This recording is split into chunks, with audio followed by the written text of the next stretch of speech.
So last week we were looking at the pre-industrial period, the period pre-Civil War, when there was a large middle class, or broadly speaking, a kind of a social equality, which allowed for this emergence of a democratic culture.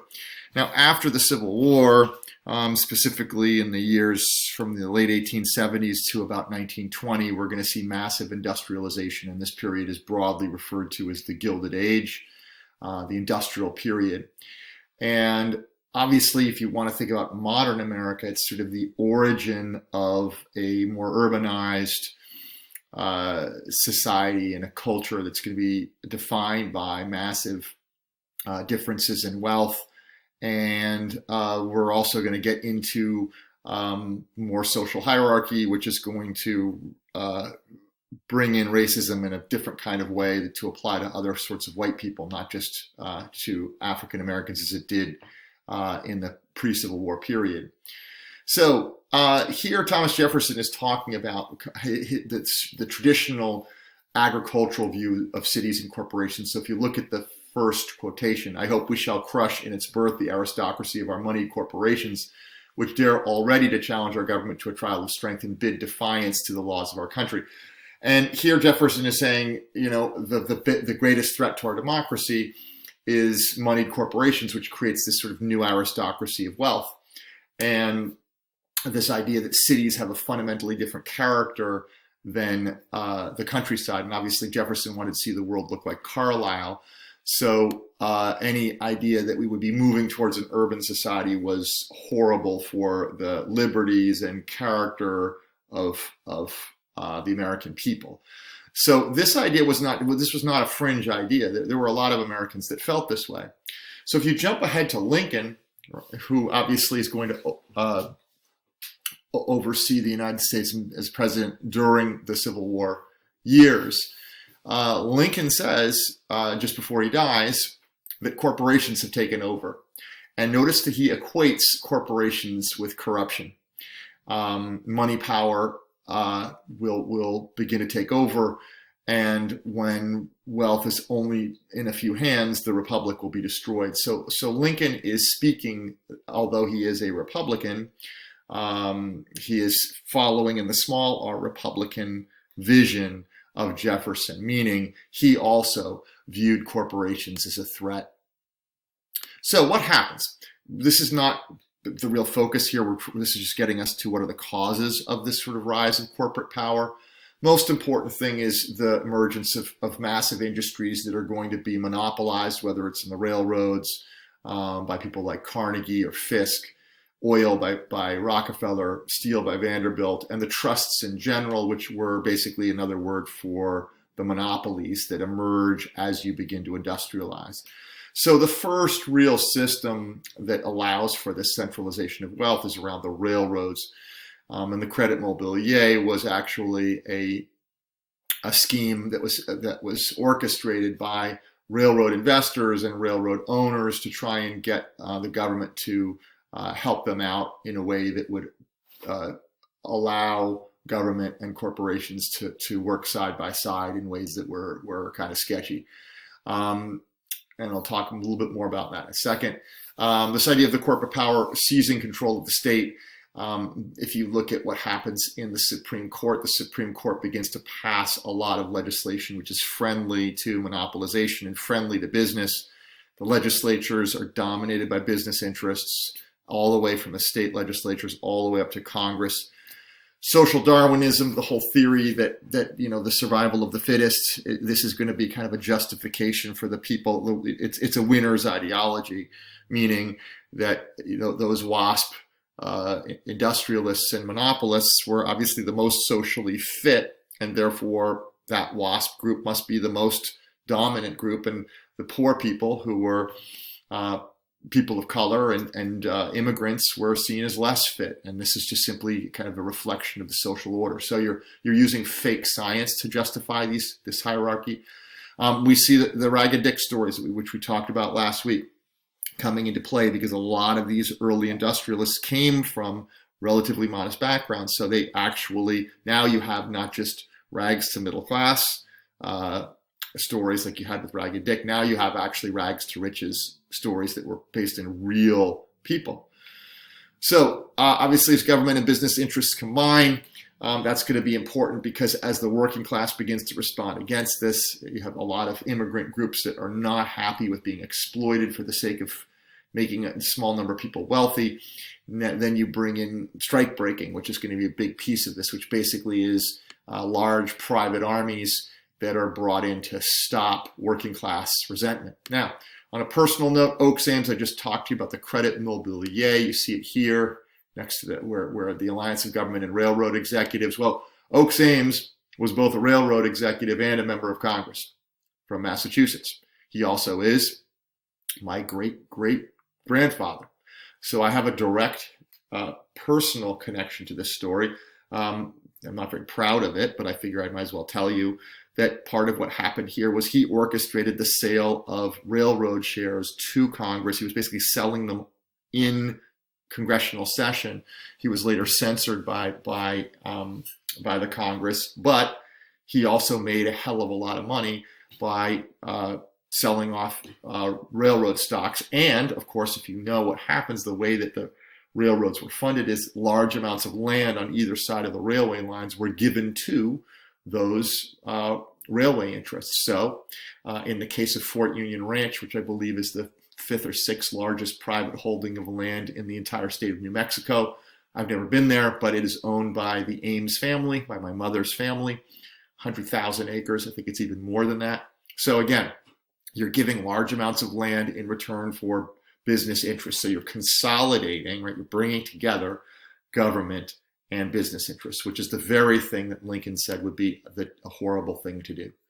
So what happens as you begin to see what happens to the economy begins to take off, this massive expansion with these brief periods of recession. This is the business cycle, and if you see those little downturns, 1893, for example, you see a downturn. 1907, you see a downturn, and obviously, generally, the market is going up, and all of these little downturns are precursors to what you're going to see in the Great Depression. So what's important about this is you begin to have a national economy that's being equated with industrial growth. Now, what happens to the class structure?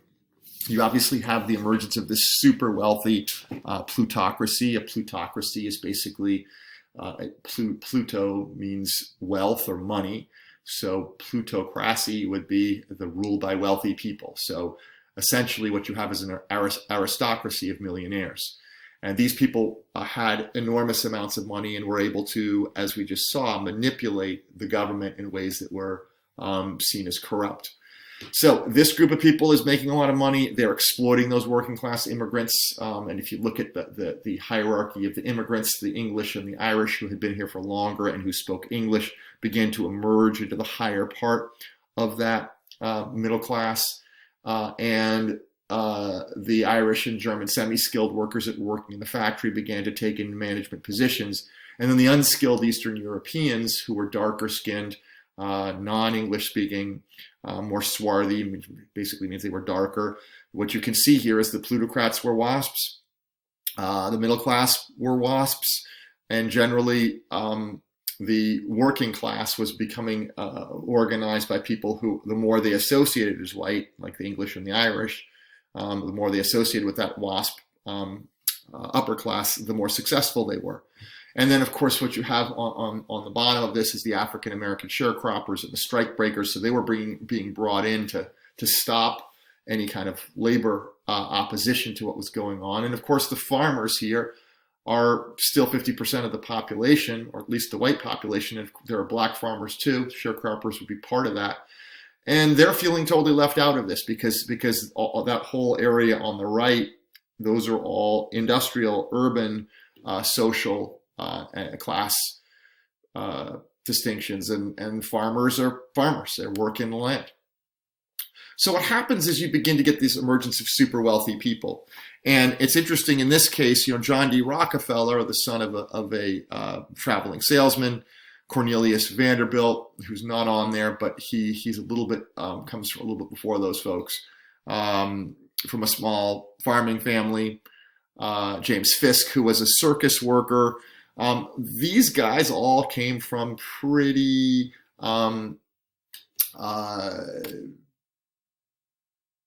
modest backgrounds.